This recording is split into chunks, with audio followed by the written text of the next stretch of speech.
do you think some of the struggles we've seen from Team Penske, especially after the Indy 500, are related to the instability after the firings and not having people in permanent roles until just a few days ago? I mean, I would have to think so. I feel like when you come into the season, you and your team have the entire year pretty much thought out to some extent. And to only get to race 5 of the year and your entire team is completely in disarray and everybody's hair is on fire. Like, think of that episode of SpongeBob where you're in his brain and you see all the like 1,000 SpongeBobs in the office running around and there's fire everywhere. That's kind of what Team Penske's been pretty much all season since Indianapolis. So yeah, I feel like the instability at the team, for a team known for its inherent stability, is really kind of ironic, especially considering the owner of that team owns the series.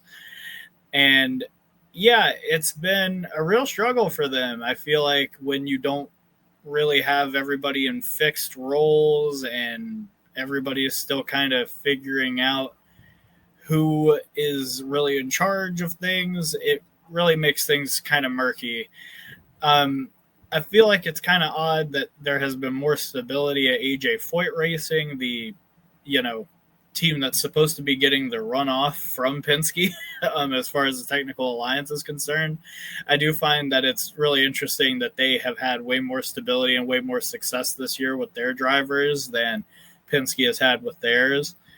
And I would say it's a bit concerning, but at a certain point, I mean, like, the championship was over once Palou won Barber, I feel like. So, with all that in mind, you look back at the season, and yeah, Bob Pockrass's question at St. Pete seemed kind of silly to begin with, where he asked Josef Newgarden how he was going to be able to keep up with Alex Palou, and the answer to that question should have been that no one was going to be able to keep up with Alex Palou. So, um, at the end of the day, I feel like Penske Perfect has not been the motto for that team this year. And I feel like they need to spend the rest of 2025 trying to build themselves up to perfection again to start 2026. Obviously, you'd like to get a win or two, maybe even 3, one for each car for the rest of the year. But the calendar's kind of running out of dates for them to do that. So, I definitely think a big look in the mirror and a big reevaluation needs to take place before they hit this really big stretch of ovals here towards the end of the year. If not, we could somehow, inexplicably, go through an entire season without a Team Penske victory in a series owned by Roger Penske. Imagine saying that coming into the year with Josef Newgarden, coming into the year with aspirations of winning a third straight unprecedented Indy 500. The fact that Roger Penske owns the series, then of course, Team Penske, and then the mess at the Indianapolis 500, I think we all anticipated, okay, there's going to be changes, and we did. And we got to remember, a lot of us were convinced that at the Indy 500, when we found out, okay, there were some firings, but that's it. Going into the Indianapolis 500, I felt very confident Team Penske was going to go out there and be very competitive. And we saw Josef Newgarden was competitive until a mechanical issue. Because similar to what we see in other forms of motorsports, you may have a race where your crew chief is suspended 1 race or 2 races.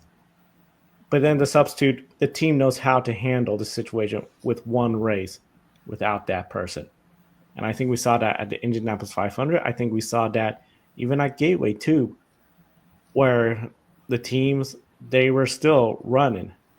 But I feel, especially the last 2 races, when you're talking about Road America and here, that's where I think we're starting to see, okay, now we're starting to feel the effects of life without Tim Cindric, of life since the firings. And that's why I think it's starting to become a little bit of a concern, because in qualifying, nothing to show. Josef Newgarden, just bad luck in that start, going out, first lap, just struggling this year. My almost concern is, especially the way he's been racing lately, St. Petersburg, it looked like, okay, this is going to be the Josef Newgarden we're anticipating to be a championship contender. hasn't happened.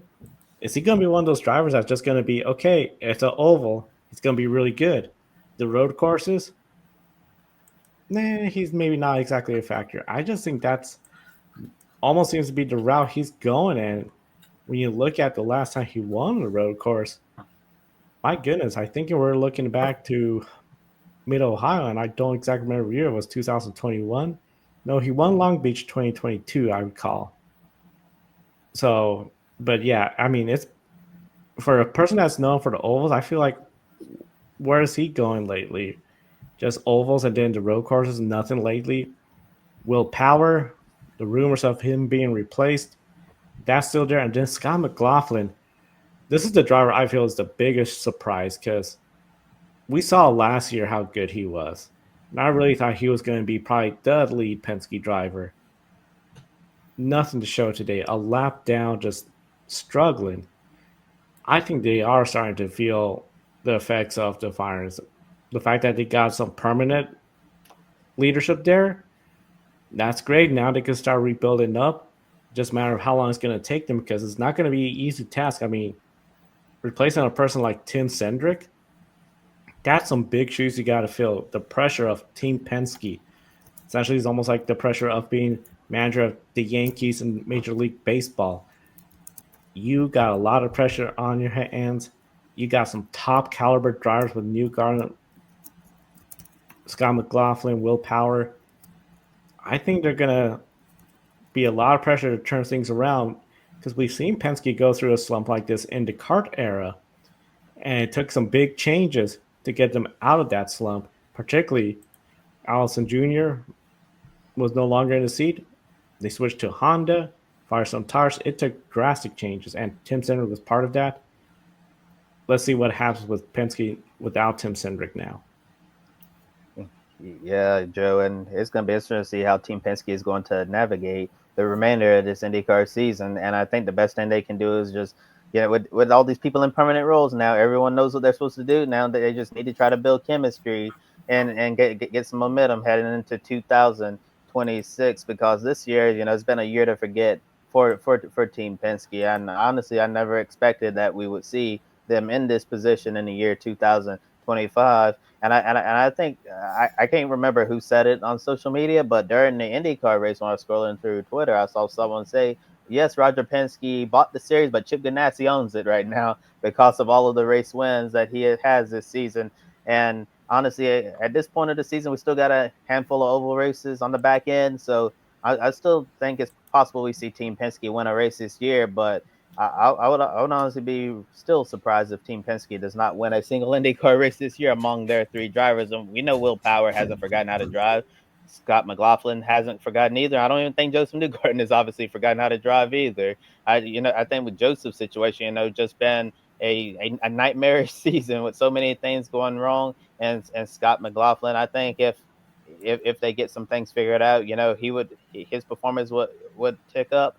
And Will Power, he's actually the only Team Penske driver in the top 10 right now in points, and he's the one who doesn't have a contract for next year. So Will Power still leading the ship there at Penske and still waiting to see how his contract situation goes. But yeah, I think they need to figure out a lot of things. So now we don't have like replacements every week. People who are in their interim roles. Now we have people in the places, and now you just need to let them go to work and see if they can get Team Penske back to being the gold standard of the NTT IndyCar Series. Because this year, as you said, they have not been Penske perfect. All is actually been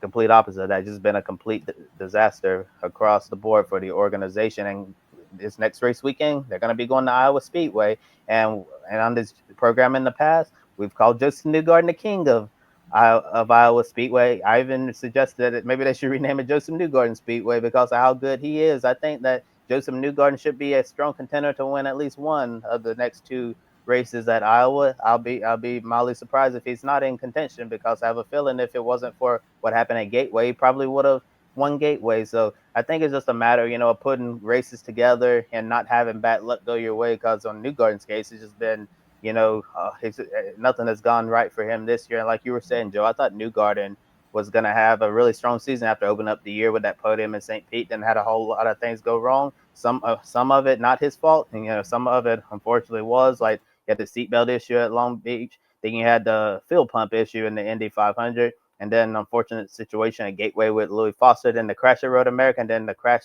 earlier today at Mid Ohio. I'm sure Josef Newgarden just wants to get through the rest of this season and completely forget about it and reset in 2026, because 19th place in points is not representative of the race car driver that he is. I still believe he is a top 10 driver in the series. It's just not happening this year, and it looks like he's going to be on pace for his worst season in IndyCar yet. So, but there's still time for him to continue to tick up the board. But as far as championship wise, that's pretty much gone right now. It just needs to focus on salvaging the year, try to roll out some good results, and head into 2026 on a positive note.